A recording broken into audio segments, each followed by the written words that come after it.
भाग्यवान भव का वरदान है ना। और दुनिया में जैसे कोई मनुष्य भी किसी मनुष्य को भाग्यवान भव का वरदान दे दे तो बहुत अपने को है ना खुश समझते हैं और खुश नसीब समझते हैं या खुश होते हैं। और यहाँ कौन हमें भाग्यवान भव का वरदान दे रहे हैं? स्वयं भाग्य विधाता। और जब भाग्य विधाता बाप भाग्यवान भव का वरदान देते हैं तो उस वरदान में और दुनिया में कोई भाग्यवान भव कहे उसमें क्या अंतर होता है? तो बाबा हमें भाग्यवान भव सिर्फ कहते नहीं, बाबा हमें उसकी विधि भी सिखाते हैं, है ना। क्योंकि भाग्य विधाता है तो विधि से विधान बनता है, ये बाबा को मालूम है। तो विधि सिखाकर वो भाग्य का विधान बनाते हैं। तो बाबा हमें आज के वरदान को भी और बाबा ने जो अव्यक्त वाणियों में हमें समझ दी है उसको भी समझेंगे कि बाबा हमें कहते हैं कि दुनिया में तो ऐसा समझते हैं ना कि भाग्यवान वो जिसके पास तन मन धन और संबंध का सुख हो, है ना। तन स्वस्थ हो, मन शांत हो, धन अकिचार हो और संबंध मीठे हो, तो ऐसा समझते हैं कि वो भाग्यवान है। लेकिन अभी जो ज्ञान के अनुसार हम वर्तमान के समय में रह रहे हैं, हम संगम युग में हैं।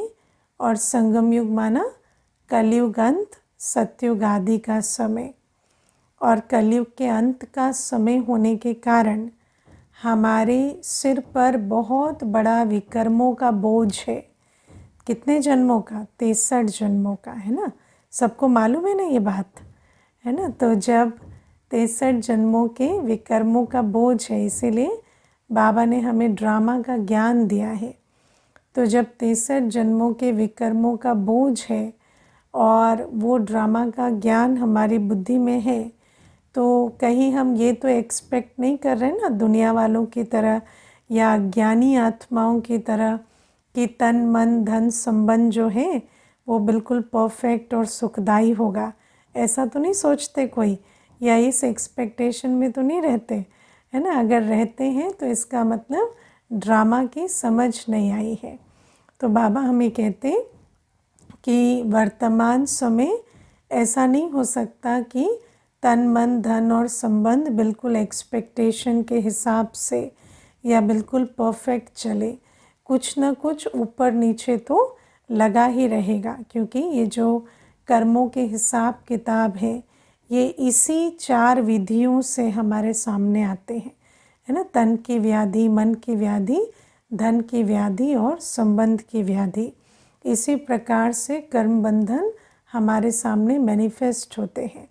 तो बाबा हमें कहते लेकिन फिर भी हम बच्चों को बाबा कहते तुम भाग्यवान हो।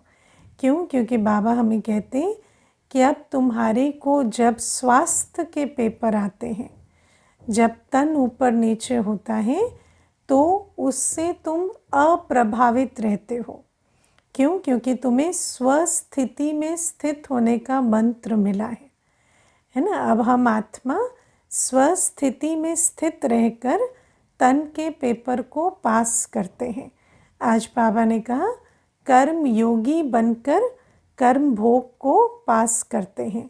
दुनिया में किसी के पास ये विधि है क्या कि जब तन का पेपर आए, कर्म भोग आए, तो आप कर्म योग से उसे पार कर लो? ऐसा पेपर ऐसा राजयोग की विधि किसी के पास है? नहीं।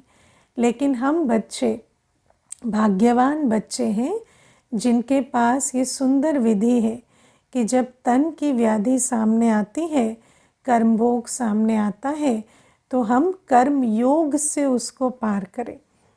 और बाबा कहते हैं कि जब भी कोई तन का पेपर आता है तो ना तो हमारी प्राप्ति की भावना कम हो, ना पुरुषार्थ कम हो और ना ही सेवा कम हो, है ना। बाबा कहते में हो सकता है कि उस समय पर हम तन से सेवा नहीं कर पा रहे, है ना, तन बीमार है, लेकिन चेहरे और चलन से सेवा कर सकते हैं, है ना। उस समय यदि हमारा चेहरा खुशनुमा है, कर्मयोग में हम मुस्कुराते हर्षित मुख है, एकांतवासी एकाग्रचित है, तो ऐसे बच्चों का चेहरा और चलन उस समय पर सेवा करता है।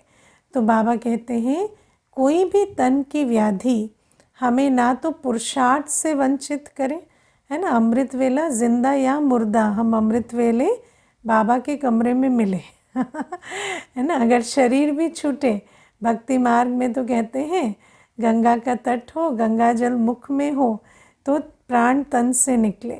तो बाबा कहते हैं अगर प्राण तन से निकलने ही है, अगर आत्मा को देह छोड़नी ही है, तो सबसे अच्छा समय है अमृत वेले बाबा की याद में छोड़े ना। ऐसे थोड़ी कि सोने से जो है अगर प्राण तन से निकलने वाले होंगे तो लेट होगा, ऐसा तो नहीं है। तो बाबा हमें कहते हैं इसीलिए हम बच्चों का पुरुषार्थ भी कम नहीं होना चाहिए, ना हमें बाबा की याद का चार्ट कम हो, ना हमारा अमृत वेला मिस हो, ना मुरली मिस हो। बाबा मुरलियों में यहाँ तक कहते हैं अगर शरीर बहुत बीमार है ना, तो सेंटर पर भी पीछे खटिया डाल के लेट के भी क्लास कर सकते हैं, इतना तक भी। और अभी तो देखो ऑनलाइन की वजह से बच्चे जो हैं घर में बैठे बैठे भी बिस्तर पर क्लास करते हैं। तो बाबा हमें कहते हैं लेकिन ये जो बात है ये उल्टी हो गई है अभी, क्योंकि अभी स्वस्थ भी लेटे लेटे क्लास कर रहे हैं, है ना। और कहते हैं दीदी वीडियो चलाएंगे तो अच्छा नहीं लगेगा, तो उठ के बैठने का मन नहीं है, तो इसलिए लेटे लेटे क्लास करते हैं। लेकिन बाबा कहते हैं ऐसे नहीं, अगर संकल्प से सृष्टि है, अगर तन ठीक है लेकिन अगर बैठकर सामने बैठकर क्लास नहीं कर पा रहे, तो फिर उस तन का कोई फ़ायदा नहीं, फिर उस तन की रक्षा बाबा कर सकेगा क्या? नहीं। तो बाबा हमें इसीलिए कहते हैं कि तन को सफल करना है। तो बाबा कहते हैं कि पहला कर्म भोग की जो विधि है कि तन का पेपर आया तो कर्मयोग से उसे पार करें। अब आप देखो दादियों के, मम्मा बाबा के इतने सारे हम अनुभव सुनते हैं कि जब भी तन का पेपर आता और मानो हॉस्पिटल जाना होता दादी को, मम्मा को, बाबा को, तो वहाँ पर क्या होता, डॉक्टर्स की लॉटरी लगती और डॉक्टर्स जो हैं उनकी सेवा होती, क्योंकि वो भी आश्चर्यचकित रह जाते कि इतनी तन के कष्ट में या व्याधि में ये आत्मा इतनी शांत चित्त और इतनी हर्षित मुख कैसे है। तो बाबा हमें कहते हैं विधि बदल सकती है, लेकिन सेवा आप ज़रूर कर सकते हैं कर्म भोग के समय भी। और बाबा ने आज हमें बहुत अच्छी एक बात अंडरलाइन कराई कि जब तन का पेपर आता है तो उसका चिंतन या वर्णन ना करें, है ना। और ये खास हर प्रकार के कर्म भोग के लिए अटेंशन देने वाली बात है कि जिस भी चीज़ का हम चिंतन या वर्णन करते हैं वो चीज़ बढ़ती है, उसको हम अपनी शक्ति दे रहे हैं। और आप सोचो योगी आत्माएं तो परमात्म शक्ति भी उस चीज़ को दे रही हैं। तो जितना बीमारी का चिंतन करेंगे बीमारी बढ़ेगी। तो बाबा इसीलिए हमें कहते हैं कि उसका चिंतन, उसका वर्णन, सारे दिन कहेंगे कमर में दर्द है, कमर में दर्द है, तो दर्द बढ़ता है, घटता नहीं है। अब जो है सो है, हमें समझना है कि 63 जन्मों के जो पाप का खाता है उस हिसाब से कुछ ना कुछ पेपर आएंगे और उसको हमें कर्मयोग से पार करना है। लेकिन सिर्फ पार नहीं करना, हमारा पुरुषार्थ, प्राप्ति और सेवा का खाता कम नहीं होना चाहिए, ये अटेंशन देना है। फिर बाबा हमें कहते हैं मन की जो बीमारी होती है ना, दुनिया में आप देखो मनसा की बीमारियों से कितने आजकल तंग होते हैं। बच्चे भी कहते हैं हमें स्ट्रेस हो रहा है, ओवर थिंकिंग हो रही है ना। तो बाबा ने हमें विधि क्या बताई है, मन को मन मना भव कर दो, है ना। सारे जो मन के रोग हैं वो क्यों आते हैं, क्योंकि मन में हम पुरानी दुनिया का चिंतन करते हैं। जब हम पुरानी दुनिया का, पुरानी देह का, भविष्य की बातों का, अतीत की बातों का जब चिंतन मन में करते हैं तो वो मन जो है वो बीमार होने लगता है।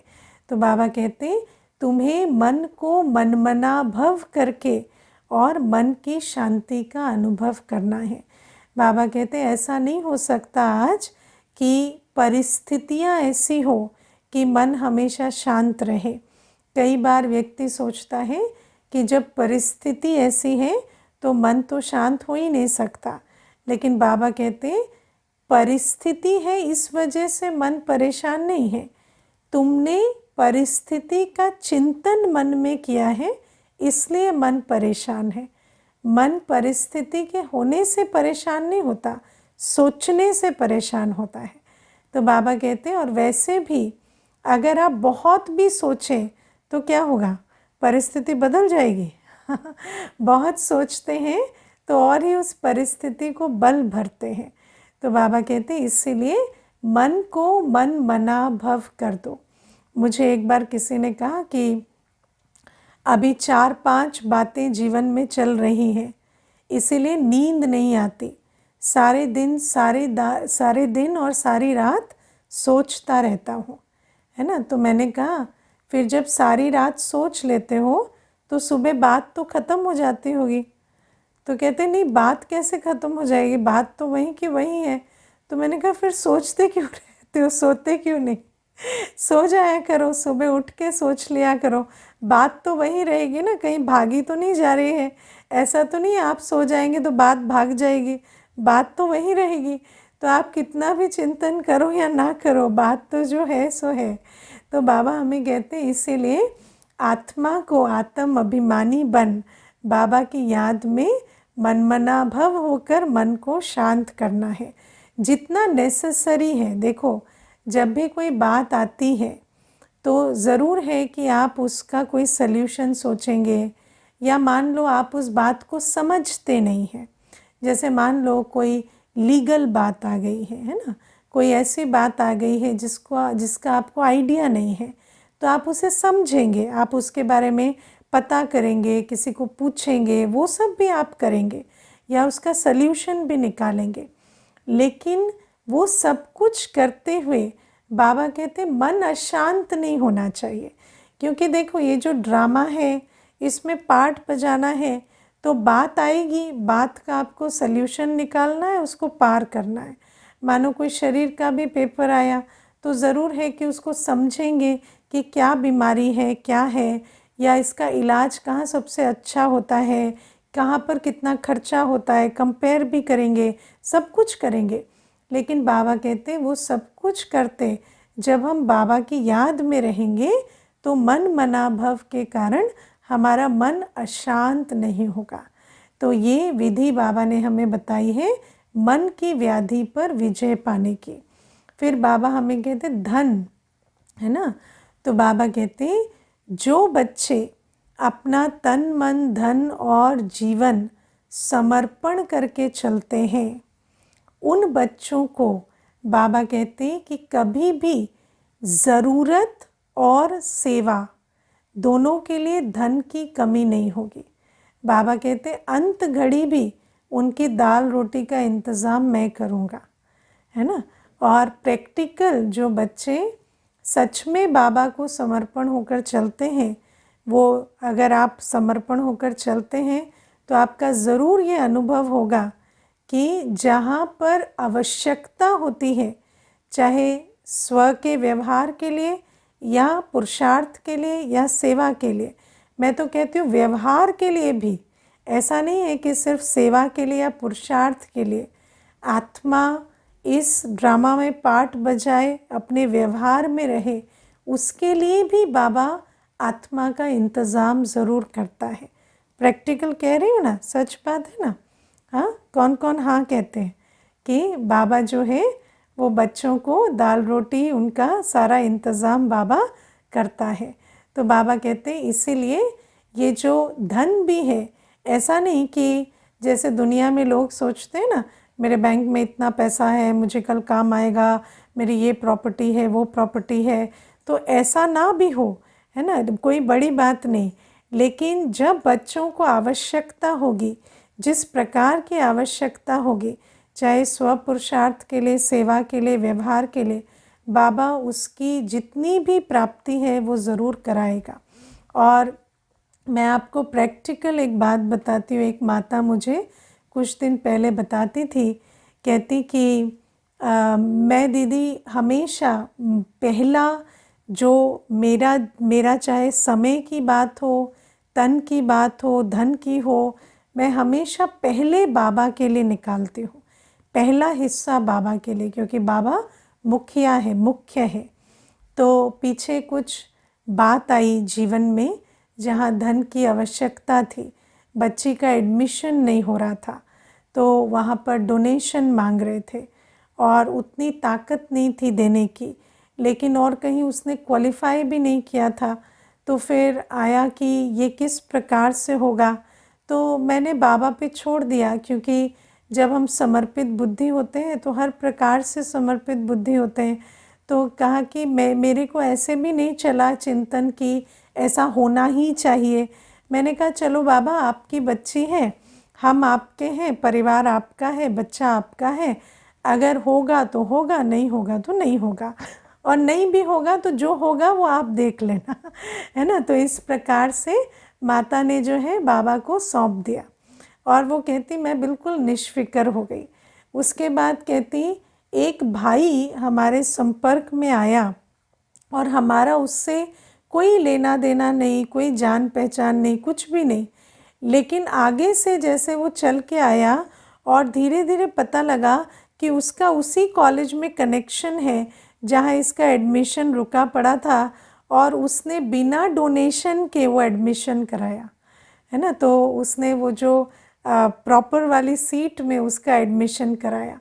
तो मुझे कहती कि और मैं आपको सच बताऊं दीदी, मैंने उस भाई को एक बार भी ऐसा नहीं कहा कि आप ये मेरे लिए कराओ, है ना। ये बात हुई कि हाँ ये बच्ची है, वो उसका वहाँ एडमिशन रुका हुआ है, इस प्रकार से बात हुई, लेकिन ऐसा नहीं कि मैंने उसको कुछ मांगा हो कि भाई आप बाबा के ज्ञान में चलते हो, आप मेरा सहयोग करो, ऐसा मैंने नहीं कहा। जो भी उसको कराया वो बाबा ने कराया। और जब उसने किया भी तो मैंने उसको पूछा कि आपने ये क्यों कराया, तो कहते बस पता नहीं, कभी कभी आपके दिल में कुछ बात आ जाती है, तो मुझे ऐसे आया कि शायद ये करा देना चाहिए जब करा सकते हैं। तो मुझे समझ में आया कि बाबा की ही प्रेरणा होगी। तो ये एग्ज़ाम्पल मैं आपको क्यों सुना रही हूँ कि आप सोचो कि दुनिया में तो हम सोचेंगे ना कि धन आना चाहिए, हमारे बुद्धि में क्या आएगा कि अगर यहाँ पर पैसा देना है तो आएगा तभी तो देंगे लेकिन आप सोचो कि बाबा का सल्यूशन कैसा होता है, हाँ, कि ना तो पैसा लगा ना कुछ लगा, और जो काम था वो भी हो गया। तो जो यज्ञ का धन है वो व्यर्थ भी नहीं गया, और वो जो एडमिशन है वो भी हुआ। तो बाबा हमें कहते हैं कि जो बच्चे बाप पर बलिहार होकर चलते हैं, उनका व्यवहार, परमार्थ, उनकी सेवा, सब कुछ मैं संभालता हूँ। और प्रैक्टिकल हमारा अपना भी अनुभव है कि ये बात और है कि बाबा बच्चों की महिमा बढ़ाता है, या ऐसा लगता है कि बच्चे सेवा करते हैं, लेकिन जो बच्चे समर्पण बुद्धि जाते हैं, बाबा सेवा भी कराता है, बाबा साधन भी देता है, बाबा सब कुछ करता है, बस नाम बच्चे का कराता है कि बच्चा कर रहा है। तो बाबा हमें कहते हैं कि धन की भी तुम्हें कभी कमी नहीं होगी। दुनिया में जो इतना धन का अभिमान रखते हैं ना, उनका वो धन काम में नहीं आएगा। आप ऐसे कई बातें सुनेंगे जहाँ पर मनुष्य के पास है बहुत कुछ, लेकिन समय पर उसके काम नहीं आया। लेकिन बाबा कहते तुम्हारे पास भले कुछ नहीं होगा, लेकिन समय पर आवश्यकता अनुसार तुम्हें सब कुछ मिलेगा। तो ये बाबा हमें धन के लिए कहते, और बाबा हमें कहते कि संबंध के लिए। दुनिया में तो मनुष्य क्या है, मीठे संबंधों के लिए बहुत भटकते हैं, परेशान होते हैं, बहुत ऐसे कर्म कूटते हैं कि पता नहीं हमने क्या कर्म किए थे जो ऐसे संबंध वाले मिले हैं। लेकिन बाबा कहते हर व्यक्ति को, चाहे कोई भी आत्मा किसी भी प्रकार से किसी भी संबंध में हमारे साथ रहती हो, उसको चाहिए क्या, उसको देने वाला चाहिए, है ना। उसको दाता अच्छा लगता है। मीठे संबंध कब बनते, जब आप दाता बन के चले, जब आप किसी भी आत्मा को निरंतर शांति, स्नेह, सहयोग, शक्ति देते जाएं तो कभी भी वो संबंध बिगड़ेगा? कभी नहीं बिगड़ता। देते रहने से कभी संबंध नहीं बिगड़ता।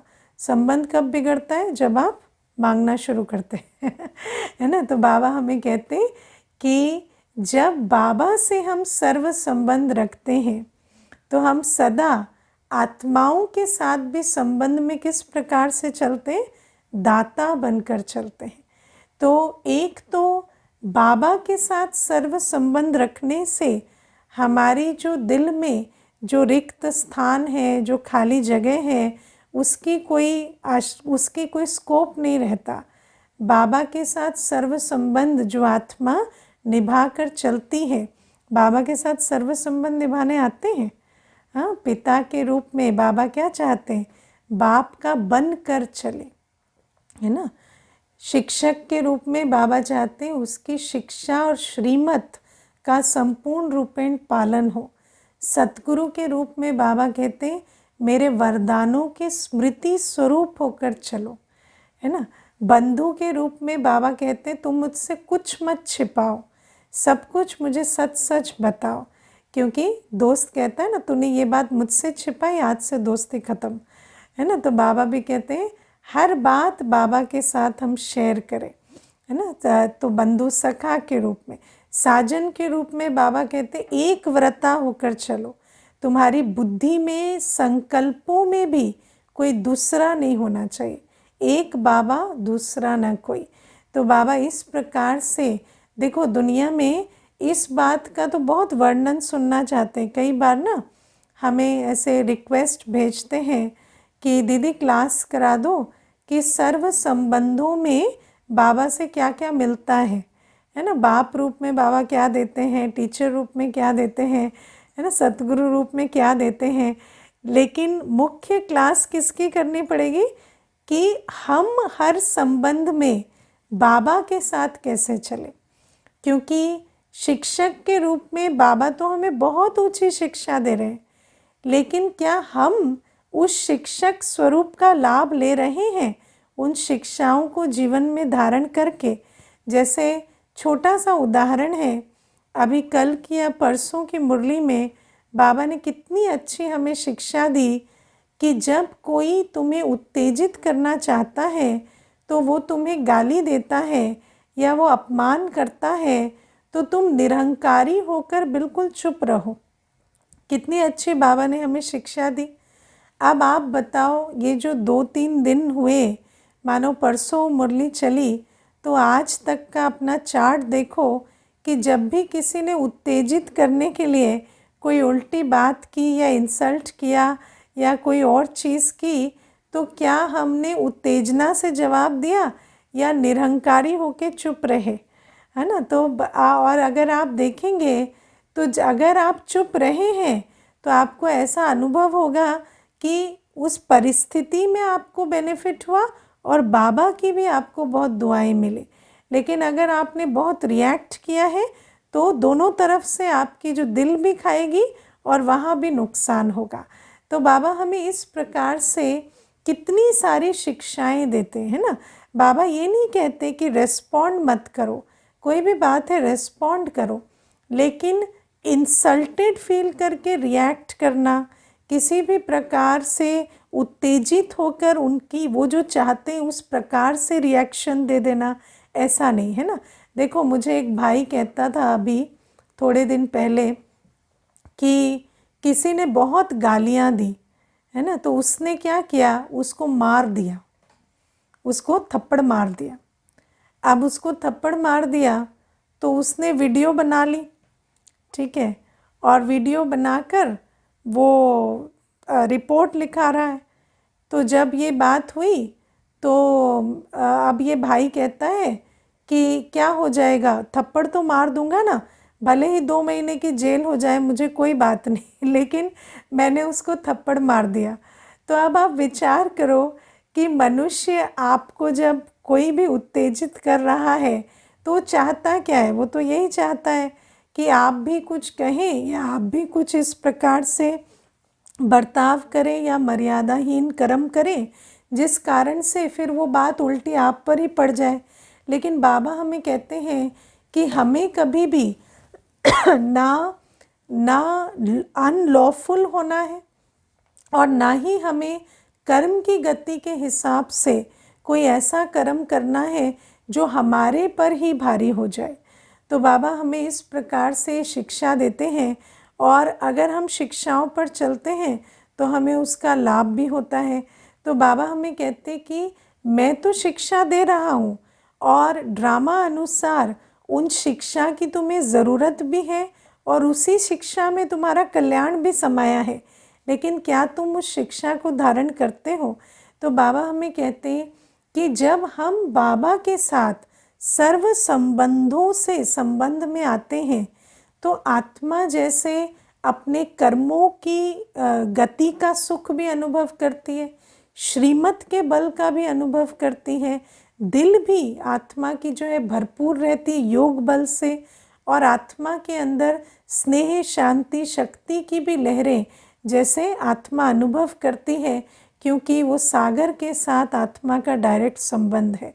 तो बाबा हमें कहते हैं कि जब इस प्रकार से आत्मा रहती है तो उसको वैसे भी आत्माओं के संबंध संपर्क का भी सुख मिलता है, क्योंकि ऐसी आत्मा भरपूर रहकर दाता के रूप में चलती है तो आसपास के संबंध भी मीठे होते हैं। मानो कोई कड़वा खट्टा होता भी है तो धीरे धीरे मीठा हो जाता है। मुझे याद है एक माता बहुत अच्छा अनुभव सुनाती थी, कहती थी मेरी ननद है तो वो भी ज्ञान में है, मैं भी ज्ञान में हूँ, लेकिन कहती हमारी कुछ खास बनती नहीं है। अब आप दीदी मुझे ऐसे मत कहना कि ज्ञान में रहकर भी क्यों नहीं बनती, मैं आपको फैक्ट बताती हूँ, कभी बनी नहीं। हो सकता है कुछ हमारा कर्मों का हिसाब किताब ऐसा होगा, तो जो भी है। फिर वो कहती कि ऐसा हुआ कि मैं और मेरी ननद जो है वो साल भर से बात नहीं किए, वो रहती भी दूर है तो बातचीत हुई नहीं।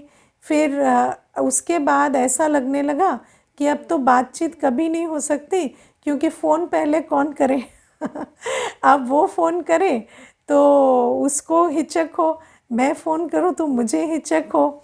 तो अब क्या हुआ, लेकिन हिम्मत का कदम उसी ने बढ़ाया, उसने फ़ोन किया और वो मुझे क्या करने लगी, उसने मुझे पूरे साल की बधाइयाँ एक साथ दे दी। जैसे ही मैंने फ़ोन उठाया ना तो मुझे कहती है आपको शिव जयंती की बधाई, होली की बधाई, रक्षाबंधन की बधाई, जन्माष्टमी की बधाई, आपको दीपावली की बधाई और नए वर्ष की भी बधाई।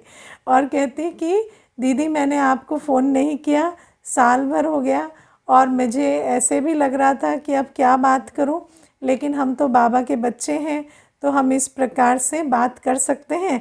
तो ऐसे करके उसने सारी बधाइयाँ दी और कहती एक एक बधाई में मेरा तो जैसे पूरा ही जो जितना भी क्रोध था या जो भी कुछ था वो एकदम पिघल गया।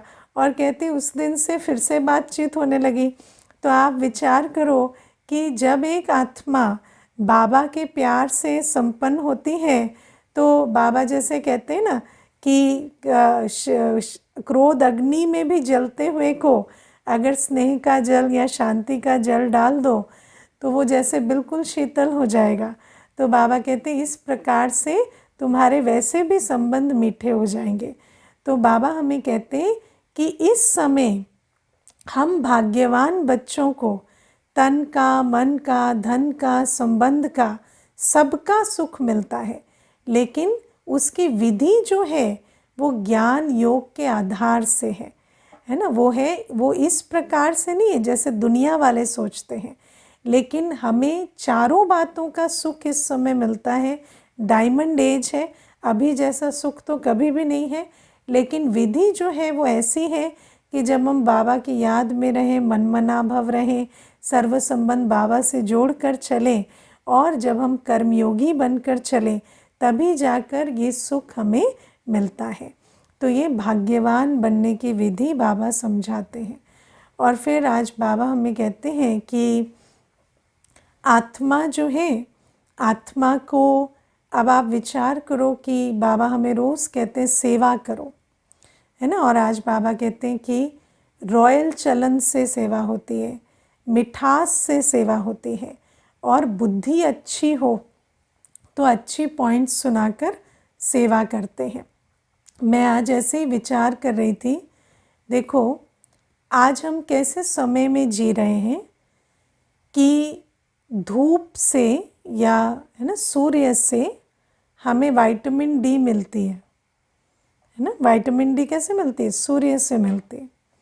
लेकिन आज हर व्यक्ति को विटामिन डी डेफिशिएंसी होती है ना। ये बड़ी कमाल की बात है कि जो चीज़ फ्री मिलती है, जिसके लिए आपको कुछ भी नहीं करना है ना, बस थोड़ा सा अपना जो टाइम टेबल है वो ठीक करना है। उठकर अगर अमृत वेले उठ जाएंगे और थोड़ा सा बाहर घूमे फिरेंगे 5 बजे के लगभग, तो जैसे विटामिन डी का सोर्स आपके सामने ही है। लेकिन वो जो सोर्स जो फ्री है उसकी भी हमें अभाव होता है। और इसी प्रकार से आप देखो कि आत्मा, जैसे सूर्य क्रिएटर है ना, प्रकाश का, रोशनी का, और फ्री है, ऐसे ही आत्मा भी शांति, सुख, स्नेह है ना, ये सब क्या है? आत्मा का स्वधर्म है। ज्ञान, पवित्रता, शांति, प्रेम, सुख, आनंद, शक्ति, ये आत्मा का स्वधर्म है। लेकिन और स्वधर्म माना गुण धर्म। अगर हम कहते हैं कि हमें शांति चाहिए, तो ये ऐसा है जैसे चीनी कहे मुझे मीठा खाना है ना। तो चीनी को मीठा बाहर से कैसे खिलाएंगे? चीनी तो खुद मीठी है ना। लेकिन ये आज हाल है कि आत्मा कहती है मुझे शांति चाहिए, मुझे सुख चाहिए, प्यार चाहिए, जबकि आत्मा का वो स्वधर्म है, आत्मा का वो गुण धर्म है, और वो हमारे बाप का वर्षा है। इसीलिए आज बाबा ने कितनी अच्छी बात कही कि कोई पूछता है कि ड्रामा में कोई भूल हुई क्या? तो बाबा कहते हैं ड्रामा में एक ही भूल हुई कि हम बाप को भूल गए। क्योंकि बाप को भूलने से जो चीज़ बच्चे को नेचुरल मिलनी थी, है ना, जैसे आप देखो कि एक बच्चा होता है लौकिक में, तो टेकन फॉर ग्रांटेड होता है ना कि माता पिता का प्यार उसको मिलेगा। लेकिन अगर वो बच्चा माता पिता से बिछुड़ जाए तो जो बात दूसरे बच्चों के लिए नॉर्मल और नेचुरल है, वो उसके लिए बहुत बड़ी बात हो जाती है। तो ऐसे ही बाबा हमें कहते हैं कि तुम जब पिता को भूल गए, ड्रामा अनुसार ही हुआ, लेकिन पिता को भूलने के कारण आत्मा अपने स्वधर्म या अपने जो बाप के वर्षे या अपने गुणों से ही दूर चली गई, और फिर हम उसको बाहर मांगने लगे।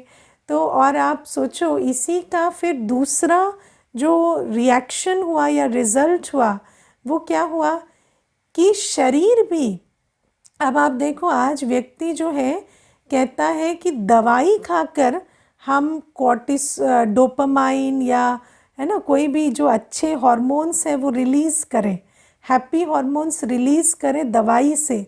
आजकल ये जो मेंटल हेल्थ के लिए ड्रग्स जो देते हैं, उसमें क्या होता है, जो ब्रेन रिलीज़ करे गुड हार्मोन्स, हैप्पी हार्मोन्स, उसके लिए ड्रग्स लेनी पड़ती है।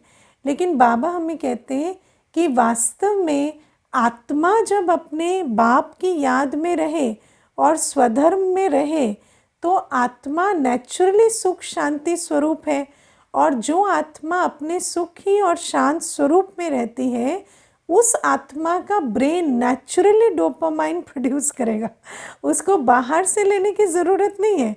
लेकिन कमाल की बात है कि आज जो कुछ आत्मा को करना था वो आत्मा नहीं कर रही, जो शरीर को करना था वो शरीर करने लायक नहीं बच रहा।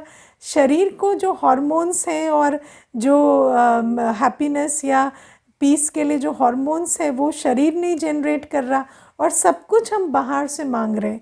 तो ये सारा कल्चर क्यों बदला? क्योंकि बाबा कहते हैं एक भूल हो गई कि आत्मा अपने बाप को भूल गई। और बाबा कहते हैं अभी हम बच्चों को ये सेवा बहुत लगन से करनी है। सबसे पहले तो हम बच्चों को बाप की याद से, बाप की श्रीमत से अपना वर्षा प्राप्त करना है, जो हमारा बर्थ राइट है कि हम ever happy, ever peaceful, ever healthy रहें, वो हम करें। और फिर अन्यों की भी सेवा कर हर आत्मा को जागृत करें कि जो भी कुछ तुम बाहर से मांग रहे हो वो तो तुम्हारा अपना जन्म सिद्ध अधिकार है। ओके, ओम शांति।